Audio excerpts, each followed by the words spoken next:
Hello అండి. Welcome back to my channel. ఈరోజు ఈ వీడియోలో వచ్చేసి మనం బ్లౌజ్ కుట్టేటప్పుడు సక్సెస్ రావాలన్నా, అలాగే కస్టమర్స్ పెరగాలన్నా ఇప్పుడు నేను వీడియోలో చూపిస్తున్నాను కదా! ఈ మెథడ్‌లో మీరు స్టిచ్చింగ్ చేయండి.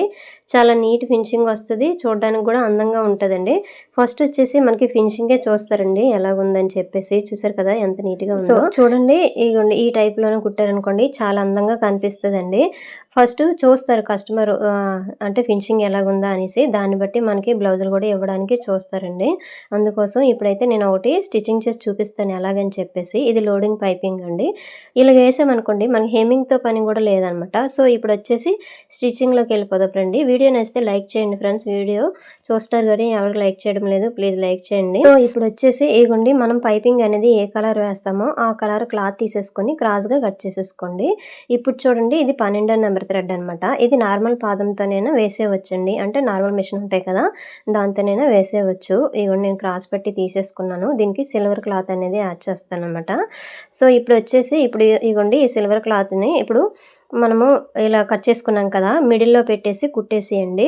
ఈ థ్రెడ్ పక్కనే కుట్టు పడేటట్టుగా చూసుకోండి. మొత్తం మనకి ఎంత కావాలో అంత థ్రెడ్ అనేది ఇలాగా కుట్టేసుకొని వచ్చేయండి. సో ఇప్పుడొచ్చేసి ఈ థ్రెడ్ వచ్చేసి 12 నెంబర్ థ్రెడ్ అండి. ఈ థ్రెడ్ చిన్నదవ్వడం వల్ల మనకి నార్మల్ పాదంతోనైనా పైపింగ్ అనేది వేసేయవచ్చు. థ్రెడ్ నెంబర్ పెరిగిందనుకోండి ఈ పాదం అనేది సెట్ అవ్వదు. అప్పుడు సింగిల్ పాదం యూజ్ చేయాలి. సో అందుకోసం ఈ నెంబర్ థ్రెడ్ తీసుకున్నామనుకోండి నార్మల్ పాదంతోనైనా వేసేయవచ్చు. నాకు ఎంత కావాలో అంతవరకైతే ఇలా కుట్టేసానండి. ఎక్స్ట్రా ఉంది కదా! ఈ క్లాత్ తీసేయండి. ఎందుకంటే ఇది మనము ఇప్పుడు లైనింగ్‌కి అటాచ్ చేస్తామనమాట. అందుకోసం ఎక్కువ ఖర్చుంటే తీసేయండి. ఖర్చు మాత్రమే ఉంచేసుకోండి. ఎంత కావాలో అంతవరకు ఎంత కుడతామో అంతవరకే ఉంచేసుకొని ఎక్స్ట్రా ఉన్న క్లాత్ అనేది ఇలా కట్ చేసేయండి. ఇప్పుడు చూపిస్తున్నాను కదా! ఈ విధంగా. సో అయిపోయిందండి. తర్వాతొచ్చేసి ఇప్పుడు ఇగోండి లైనింగ్ ఉంటది కదా! ఫస్ట్ మనం లైనింగ్ కట్ చేస్తాం కదండీ! ఆ లైనింగ్ తీసేసుకొని ఇక్కడ ఖర్చుతోని ఇలా కుట్టేసుకోండి. ఇప్పుడు ఇలా కరెక్ట్‌గా ఇలా పెట్టేసుకొని ఇగోండి ఈ థ్రెడ్ పక్కనే కుట్టు పడేటట్టుగా ఇలాగ వేసుకొనొచ్చేయండి. ఇగోండి నీట్‌గా ఈ రౌండ్ తిరిగే దగ్గర గూడా ఇలా వేసేసుకొనొచ్చేయండి. నీట్‌గా. అయితే ఇక్కడ చూడండి క్లాత్ అనేది అస్సలు లాక్కూడదండి. అలాగైతే ఈ రౌండ్ అనేది ఎత్తినట్టు కనిపిస్తది. అందుకోసం లాక్కుండా ఫ్రీగా ఇలాగ వదిలేయండి. అప్పుడు రౌండ్ అనేది బాగా కనిపిస్తది. నీట్‌గా వస్తది. మీకు చూపిస్తాను ఫైనల్‌గా ఎలాగొస్తదని. ఇగోండి చూసారు కదా! ఈ పైపింగ్ అనేది దీనికి వేసేసాం. అంటే లైనింగ్‌కి వేసేసాం కదా! వేసేసినాక ఇప్పుడు మెయిన్ క్లాత్ తీసేసుకోవాలండి. ఇప్పుడు చూసారా రౌండ్ ఎలాగొచ్చేసిందో. మెయిన్ క్లాత్ తీసేసుకొని ఈ మెయిన్ క్లాత్ ఒరిజినల్ మన వైపు పెట్టేసుకోండి. ఇగో నీట్‌గా మనకి ఎదురుగా పెట్టేసుకొని, ఇప్పుడు లైనింగ్ ఉంది కదా! ఇది ఉల్టా తిప్పేయండి. ఇందాక కుట్టాం కదండీ! అది వెనక సైడ్ ఎళ్ళేటట్టుగా చూసేసుకోండి. ఈ విధంగా ప్లేస్ చేసేసుకోండి నీట్‌గా. ఇగోండి ఇలాగా పెట్టేసుకొని, ఇది కదిలిపోకుండా ఏం చేయాలంటే పిన్నులు పెట్టేసుకోండి.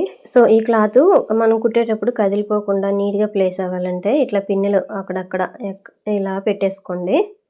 ఇగోండి ఇలాగనమాట. క్లాత్ అనేది కదలదు. ఎందుకంటే ఇది కొంచెం సిల్క్ క్లాత్ కదండీ! అందుకోసం.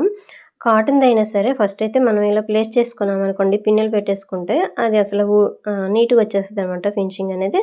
చూడండి ఇప్పుడు ఇది ఇట్లా అయింది గదా! తర్వాత ఇక్కడి నుంచి ఇప్పుడు ఇందాక కుట్టు వేసాం కదండీ! థ్రెడ్ పక్కనే అదే థ్రెడ్ పక్కన మళ్ళీ ఆ కుట్టు మీదే కుట్టు వేసుకొని ఇలాగొచ్చేయండి. ఇగోండి నీట్‌గా ఇలాగా రౌండ్ తిరిగే దగ్గర గూడా ఉందండి. ఇలా వేసుకొనొచ్చేయండి. వీడియోలో చూపిస్తున్నాను కదా! ఈ విధంగా నీట్‌గా ఇలాగా. చూసారు కదా! రౌండ్ అనేది ఎలాగొచ్చేసిందో ఈ విధంగా వస్తదండి. సో, ఇలాగే బ్యాక్ సైడ్ ఫ్రంట్ వైపు హ్యాండ్స్‌కి గూడా లోడింగ్ చేసేసామనుకోండి, చాలా నీట్‌గా, అందంగా కనిపిస్తది. కస్టమర్స్ గూడా మనకి బ్లౌజ్ అనేది ఇవ్వడానికి గూడా ఇష్టపడతారనమాట. ఫినిషింగ్ చూస్తారు కదండీ ఫస్ట్ అనేది. తర్వాత ఫిట్టింగు అంటే ఫస్ట్ ఏం చేస్తారంటే పోగుల్లాగా ఇట్లా వచ్చేసాయనుకోండి, చూడ్డానికి గూడా అందంగా ఉండదు కాబట్టి వాళ్ళు ముందే మనకి ఇవ్వకుండా ఉండిపోతారు. ఇట్లా ఫినిషింగ్ అనేది నీట్‌గా ఉంది కాబట్టి తర్వాత ఫిట్టింగ్ అనేది కొంచెం ఏదైనా చిన్నది వచ్చినా సరే మనం అడ్జస్ట్ చేసి కుట్టేయవచ్చనమాట. సో, చూడండి ఇలాగా మిగతా క్లాత్ అనేది తీసేయండి మిడిల్‌లోన. ఇగోండి చూసారు కదా! ఎక్స్ట్రా ఉన్న క్లాత్ అంతా తీసేసాను. తర్వాతొచ్చేసి ఇప్పుడు చూడండి ఈ రౌండ్ తిరిగే దగ్గర చిన్న కట్స్ పెట్టేసుకోండి. సో, చూడండి ఇక్కడ థ్రెడ్ ఉంది కదా! అది కట్ అవ్వకుండా చూసేసుకోండి. కుట్టాం కదండీ! ఆ కుట్టు అనేది అసలు కట్ అవ్వకూడదు. అలాంటప్పుడు మనం ఏం చేయాలంటే కట్ చేసినప్పుడు నీట్‌గా జాగ్రత్తగా కట్ చేసేసుకోండి. చిన్నదే కట్స్ అనేవి పెట్టేసుకొని ఎళ్ళండి. సో, తర్వాత ఇగోండి చూసారా ఎంత నీట్‌గా వచ్చేసిందో కదా! ఈ విధంగా అనమాట. నెక్స్ట్ వచ్చేసి బ్లౌజ్ని నీట్గా ఇట్లా పెట్టేసుకోండి. లైనింగ్ అనేది వెనక వైపు తిప్పేసాం కదండి, ఇగో నీట్గా ఇట్లా పెట్టేసుకొని ఇది పైకి మనకి అందంగా కనిపించాలంటే ఫస్ట్ వచ్చేసి ఇగోండి ఇట్లా కుట్టేసుకొని నీట్గా ఇలా పెట్టేసుకొని ఇక్కడ చూడండి పై క్లాత్ కింద క్లాత్ అనేది కొంచెము థ్రెడ్ పక్కనే ఉండేటట్టు ఇలా లాగండి. లాగితేనే ఈ థ్రెడ్ అనేది కనిపిస్తుంది. లేదంటే దీని మీదకి మెయిన్ క్లాత్ అనేది వచ్చేసింది అనుకోండి, ఆ థ్రెడ్ని కప్పేస్తుంది. సో అందుకనే మనం కుట్టేటప్పుడు కొంచెం క్లాత్ రెండు కింద లైనింగ్ పైన మెయిన్ క్లాత్ రెండు ఇలా పట్టుకొని నీట్గా ఇలా కుట్టుకొని రావాలి. రౌండ్ తిరిగే దగ్గర ఇలా తిప్పండి ఫస్ట్ నీట్గా ఇలాగ ఉంచేసి నీడలు రౌండ్ దగ్గర ఆపండి. ఆపేసి మళ్ళీ ఇలాగ క్లాత్ అనేది మనం చేతితోటి ఇలా కదుపుతూ ఇలా కుట్టుకొని రావాలండి. చూసారు కదా రౌండ్ అనేది ఎంత నీట్‌గా వచ్చేస్తుందో. ఇలాగే స్క్వేర్ నెక్ కూడా వేసేసుకోవచ్చండి. అలాగే ఫ్రంట్ వైపు కూడా ఫ్రంట్ కూడా వేసేసుకోవచ్చు. హ్యాండ్స్ కూడా వేసేసుకోవచ్చు. అలాంటప్పుడు మనకి హెమ్మింగ్ పని కూడా టైం కూడా సేవ్ అవుతుందండి. నీట్ ఫినిషింగ్ వస్తుంది. చూడడానికి కూడా బ్లౌజ్ అనేది లుక్ కనిపిస్తుంది. ఇప్పుడు చూసారు కదా ఎంత నీట్‌గా వచ్చేసిందో రౌండ్ అనేది. ఈ వెనక వైపు కూడా చూడండి ఎక్కడ ఖర్చు అనేది కనిపించదు. అయితే ఈ క్లాతులకు వచ్చి బాగా పలుచుకున్నాయి అనుకోండి, ఆ క్లాతులకైతే ఇట్లా లోడింగ్ లాగా అయితే వేయలేమండి. ఇలాంటి క్లాతులకైతే వేసేయచ్చు. కొంచెం దలసరిగా ఉన్న క్లాతులకైతే వేయచ్చు. చూడండి ఫస్ట్ అయితే ఈ బ్లౌజ్కి అయితే వేసాను. తర్వాత మీకు వీడియో చేయాలని చెప్పేసి ఆ బ్లౌజ్ రౌండ్కి అయితే వేసాను అనమాట. నెక్కి చూపించాను కదా ఫ్రంట్ వైపు అలాగే బ్యాక్ సైడ్ నీట్గా ఈ విధంగా రావాలంటే ఈ విధమైన టిప్స్ పాటిస్తూ మనం బ్లౌజ్ కుట్టామనుకోండి చాలా నీట్గా ఫినిషింగ్ వస్తుంది. మన కస్టమర్స్ కూడా పెరుగుతారనమాట. చూస్తారు ఫస్ట్ అయితే ఫినిషింగ్ ఎలాగుందని చూస్తారు. దాన్ని బట్టి మనకి స్టిచ్ ఇస్తారనమాట బ్లౌజులు.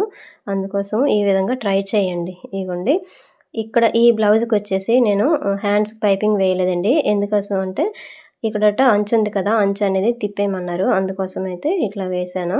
ఇంకోటి నెక్కి ఫ్రంట్కి మొత్తం వేసినాక లుక్ అనేది ఈ విధంగా వస్తుంది.